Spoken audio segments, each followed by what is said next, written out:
Last on Everdark. Christian was helping to soothe the soldier prisoners after the US military's very failed raid on Ravenscroft Manor. Now the vampires meet with some of the people who think they're in charge of humanity. Episode 130. Listen to my voice. Julian breathed a sigh of relief as he saw Christian enter the room along with Rajani.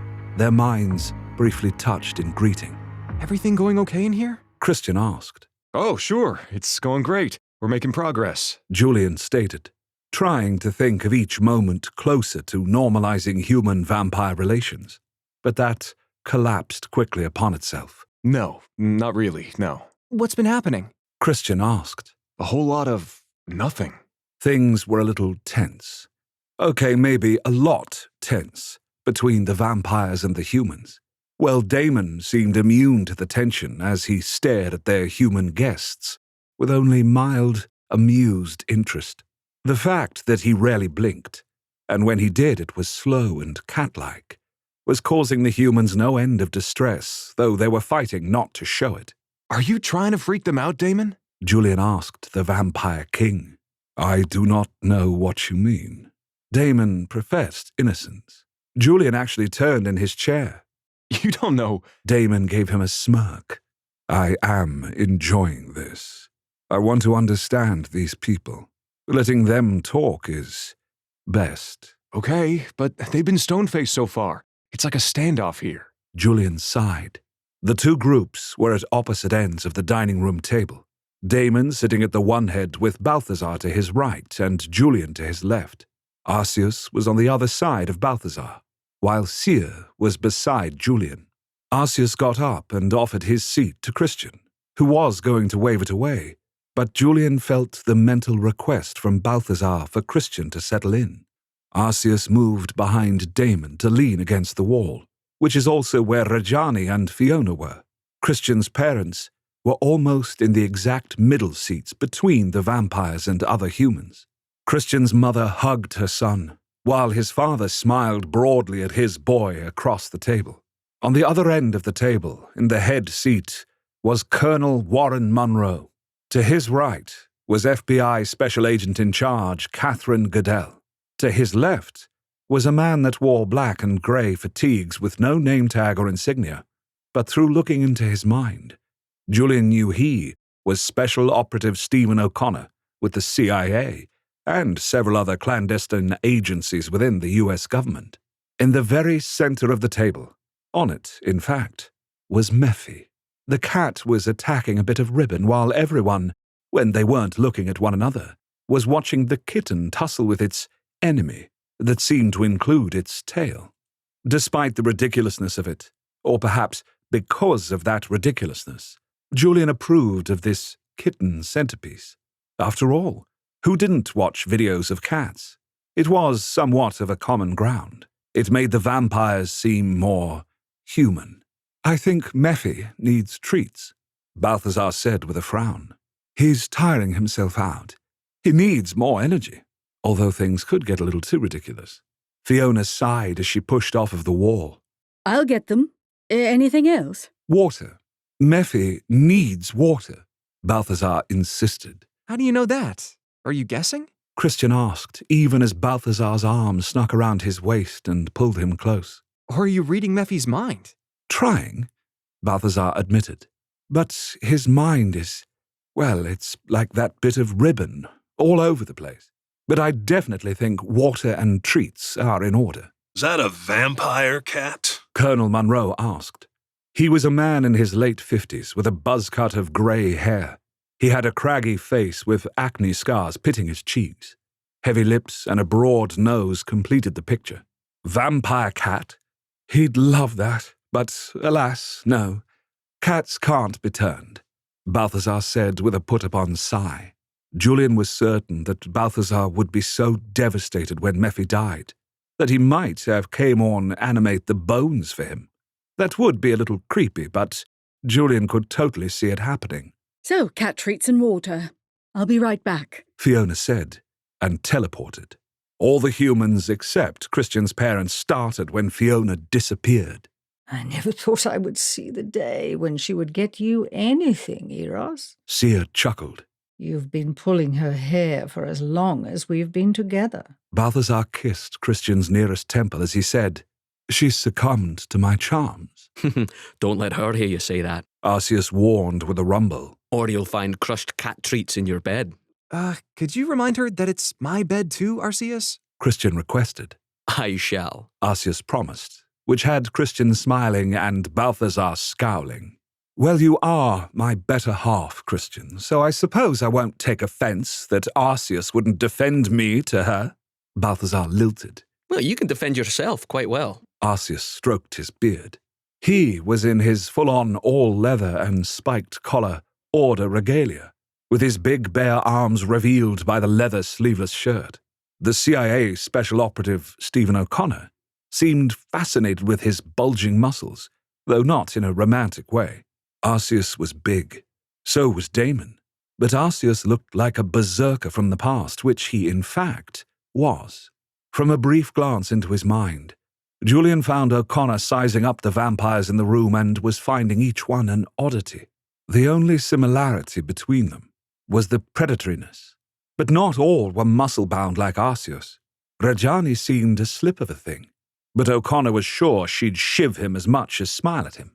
He found Seer utterly unnerving, certain she'd poison the water in front of him. Fiona, with her ability to appear and disappear at the drop of a hat, was most certainly some kind of assassin. Balthazar was a dangerous playboy type that would appear all languid and dreamy before becoming razor-sharp and deadly. Christian seemed like a sweet boy who would strangle him the moment his back was turned. Damon was... O'Connor wasn't sure what Damon was, but Damon appeared the most inhuman. And as to Julian himself, he found Julian the most dangerous, which shocked Julian utterly. The reason? Julian appeared so likable. Not ordinary by any means, but someone people would want to have a beer with, hang out with, and listen to. Julian, in O'Connor's eyes, was a threat of the highest order.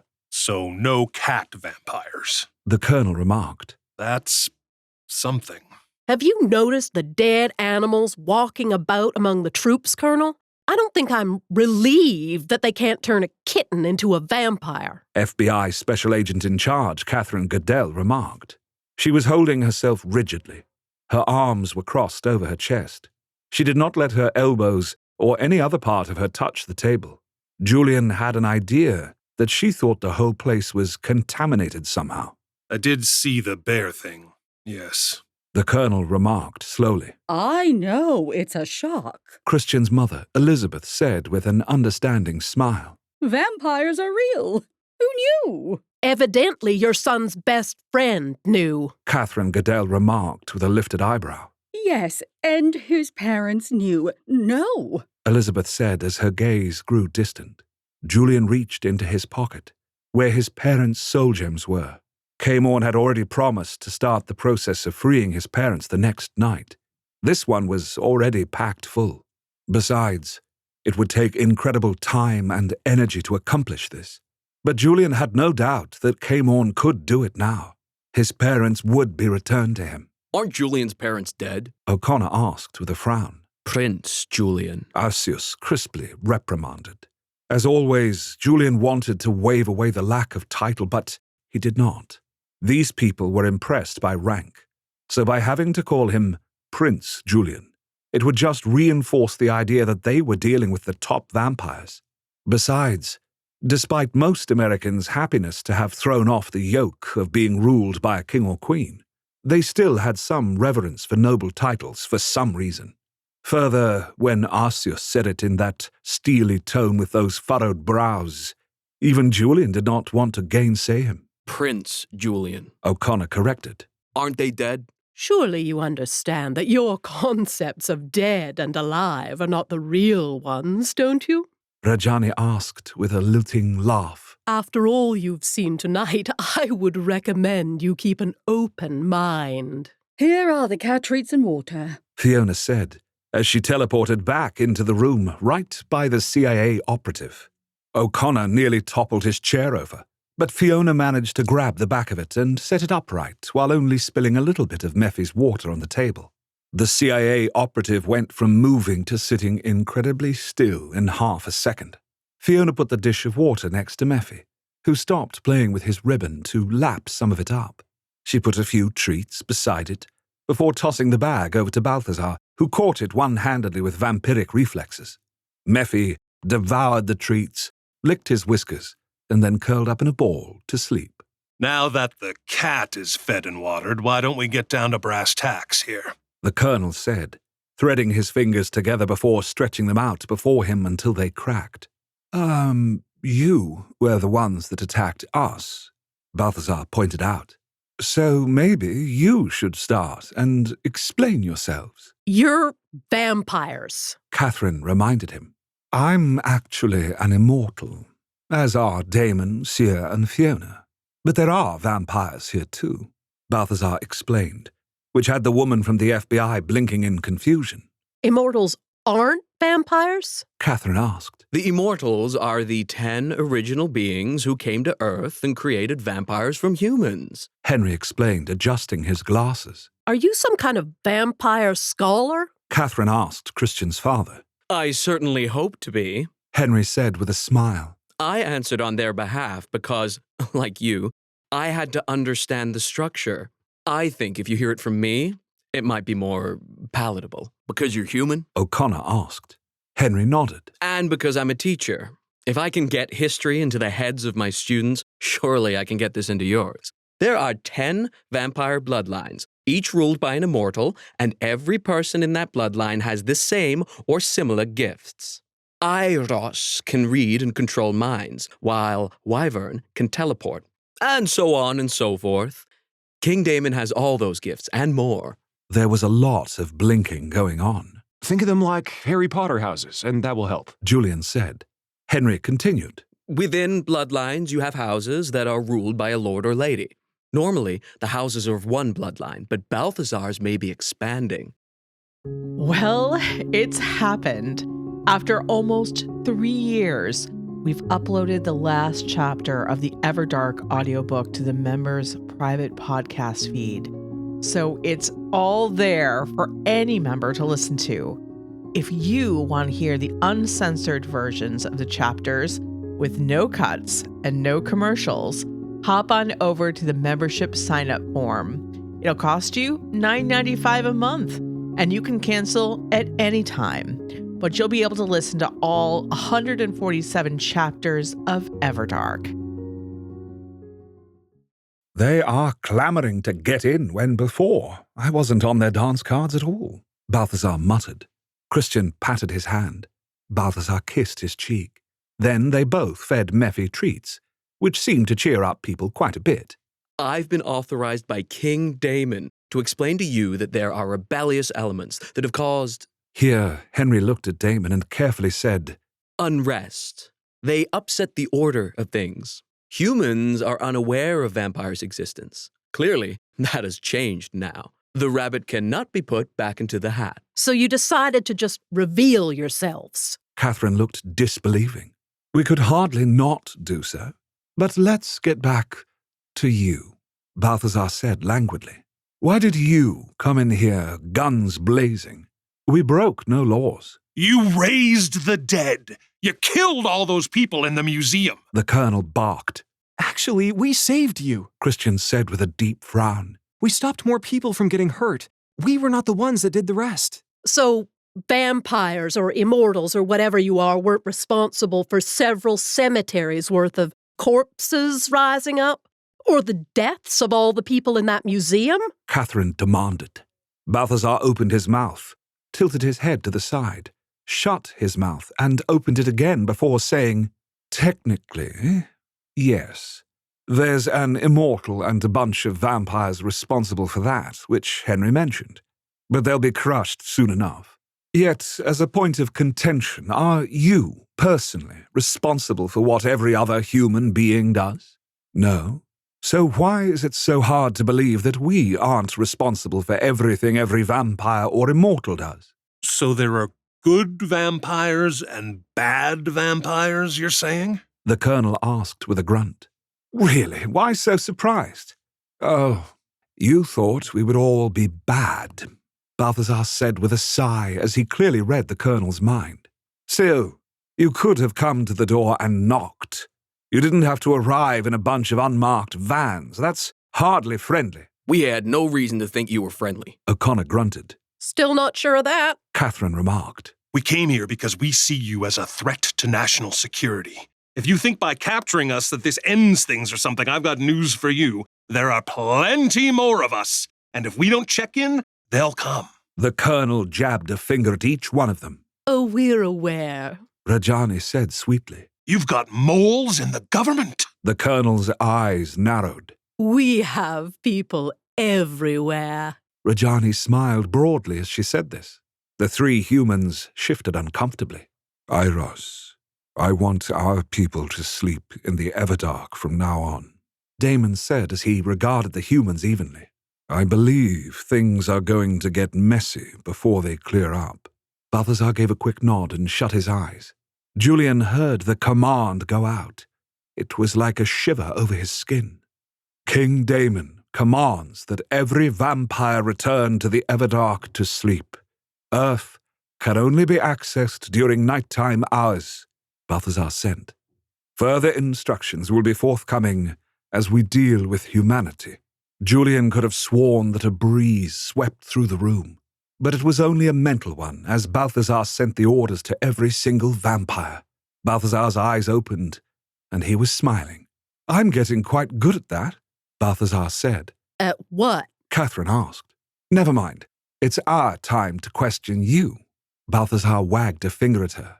So your grand plan was to storm my home and lock up everyone you found? And then what? Dissect us? Interrogate us? Oh dear. I see you meant to do all of that. Well, that's not good. Quite bloodthirsty of you, I might add. We'll be starting the Whisper campaign tonight. Damon sent to all of the table but the humans. Shall I summon Elgar? Balthazar asked. Not quite yet. Let's see how much more forthcoming they are about their motivations. Damon said as he reached over and took Julian's clenched left hand and stroked the back of it. Julian hadn't realized he was clenching both fists and shaking a little at what the humans had been planning.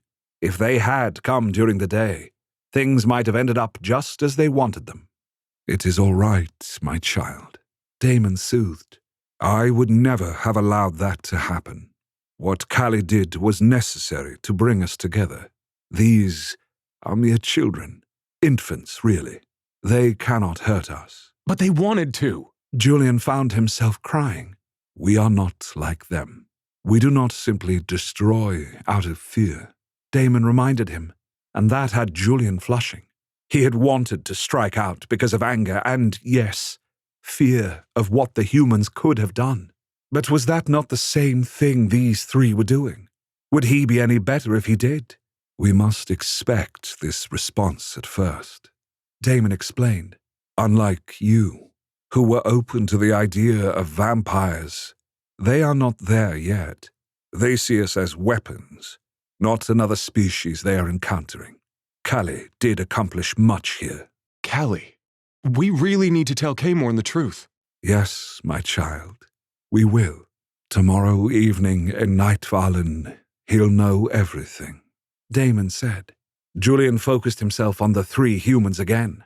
Why would you think to harm us without finding out more first? He leaned forward so that both clenched fists were on the table. His purple eyes flashed red for a moment.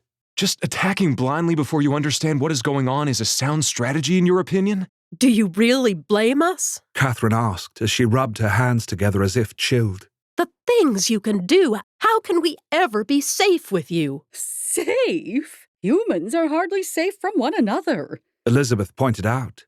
Having the ability to harm doesn't give you the right to simply storm into a private home and— Your son is one of them. You can't possibly be able to speak about this rationally. O'Connor scoffed. Elizabeth's eyes flashed too.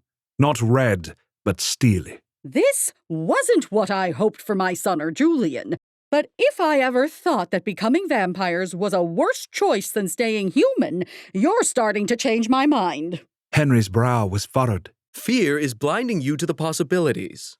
Think of everything we could learn from them. The history they've seen, the things they can tell us, the possibilities of even becoming one of them, just before they rip our throats open and drink a geyser of our blood. O'Connor muttered. If you really think that, why on earth are you saying it out loud? Seer asked. Do you want to encourage us? He can read minds. Stephen pointed at Balthazar. So what's the point in lying? How refreshing.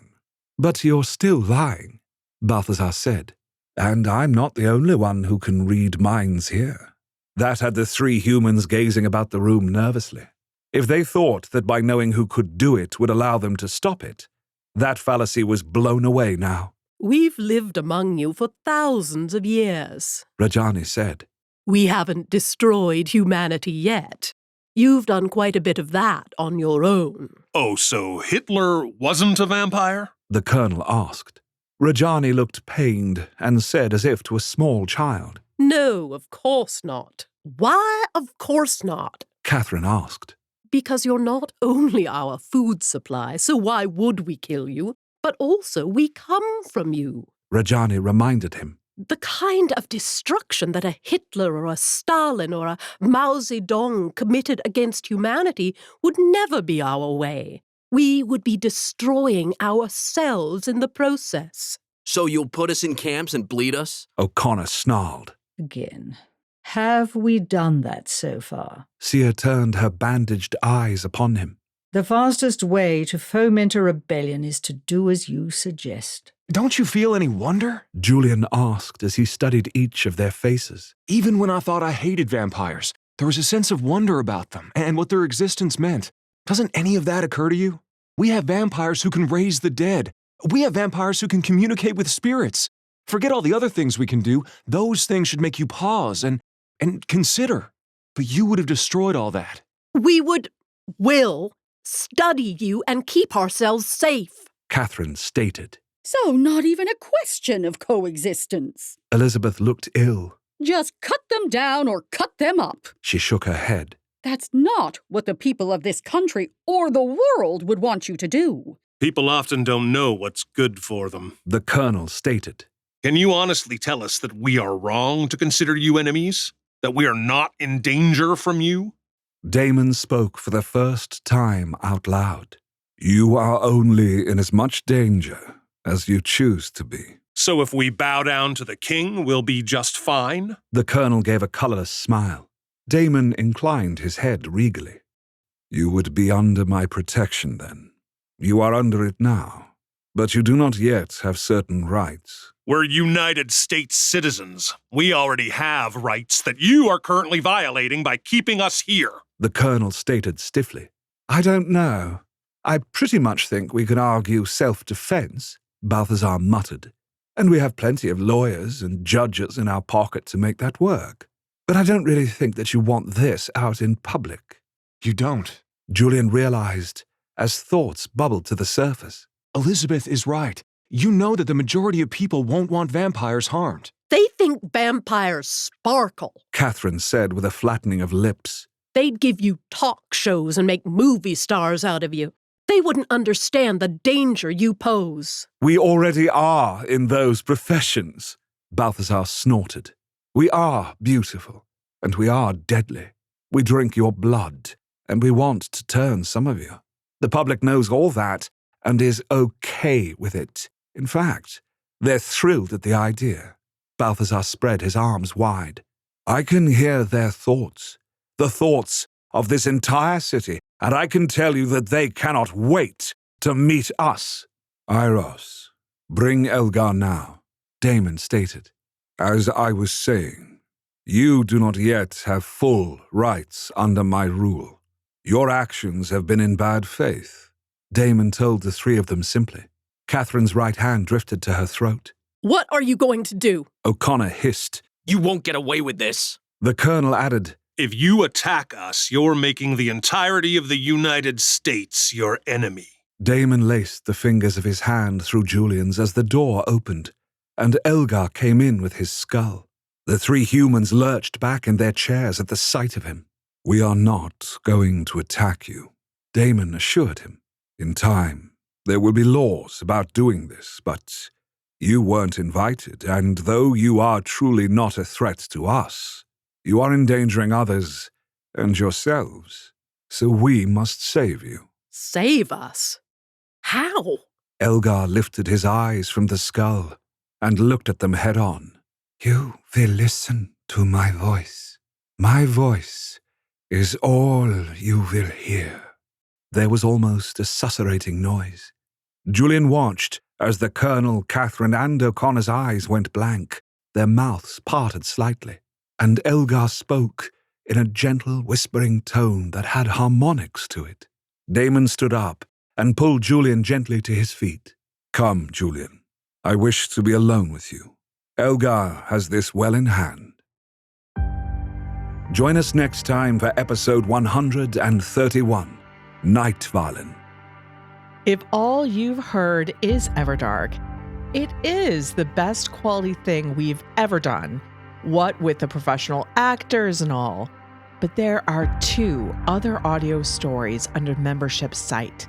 The first is Dragon's Reign, which we are also publishing on YouTube and Spotify as a free podcast.